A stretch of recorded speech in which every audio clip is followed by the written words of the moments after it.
6ನೆಯ ದಿನವೂ ಪ್ಯಾರಿಸ್ ಪ್ಯಾರಾಲಿಂಪಿಕ್ಸ್ನಲ್ಲಿ ಚೀನಾವು 53 ಬಂಗಾರ ಸಹಿತ 115 ಪದಕದೊಂದಿಗೆ ಮೊದಲ ಸ್ಥಾನದಲ್ಲಿ ಮುಂದುವರೆದಿದೆ.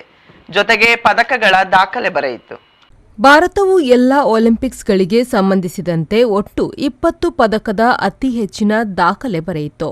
ಕಳೆದ ಒಲಿಂಪಿಕ್ಸ್ನಲ್ಲಿ ಭಾರತ 19 ಪದಕ ಗೆದ್ದಿದ್ದುದು ಹಿಂದಿನ ದಾಖಲೆಯಾಗಿತ್ತು.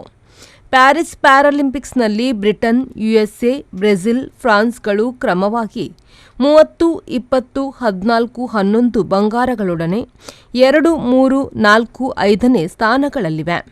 72 ದೇಶಗಳು ಪದಕ ಪಟ್ಟಿಯಲ್ಲಿ ಹಾಜರಿ ಹಾಕಿವೆ. ಎತ್ತರ ಜಿಗಿತದಲ್ಲಿ ಶರತ್ ಕುಮಾರ್ ಬೆಳ್ಳಿ, ಮರಿಯಪ್ಪನ್ ಕಂಚು ಗೆದ್ರು. ಬಲ್ಲೆ ಎಸೆತದಲ್ಲಿ ಅಜಿತ್ ಸಿಂಗ್ ಬೆಳ್ಳಿ, ಸುಂದರ್ ಸಿಂಗ್ ಕಂಚು ಜಯಿಸಿದ್ರು. ಮತ್ತೆ ಓಟದ ಕಂಚು ತಂದ್ರು ದೀಪ್ತಿ ಜೀವಂಜಿ. 400 ಮೀಟರ್ ಓಟದಲ್ಲಿ ಮಿಂಚಿದ್ರು. ಒಟ್ಟು 19 ದೇಶಗಳು 1 ಕನಕದೊಂದಿಗೆ, 11 ನಾಡುಗಳು 2 ಸ್ವರ್ಣದೊಡನೆ, 5 ರಾಷ್ಟ್ರಗಳು 3 ಬಂಗಾರದೊಡನೆ, 5 ದೇಶಗಳು 4 ಕನಕದೊಂದಿಗೆ ಮತ್ತು 3 ರಾಷ್ಟ್ರಗಳು 5 ಬಂಗಾರದೊಡನೆ ಪದಕ ಪಟ್ಟಿಯಲ್ಲಿವೆ. ಭಾರತದ ಪದಕ 3 ಚಿನ್ನ, 7 ಬೆಳ್ಳಿ, 10 ಕಂಚು, ಒಟ್ಟು 20. ಪದಕ ಪಟ್ಟಿಯಲ್ಲಿನ ಮೊದಲ ಸ್ಥಾನಗಳಲ್ಲಿ ಇರುವ 10 ದೇಶಗಳಿವು.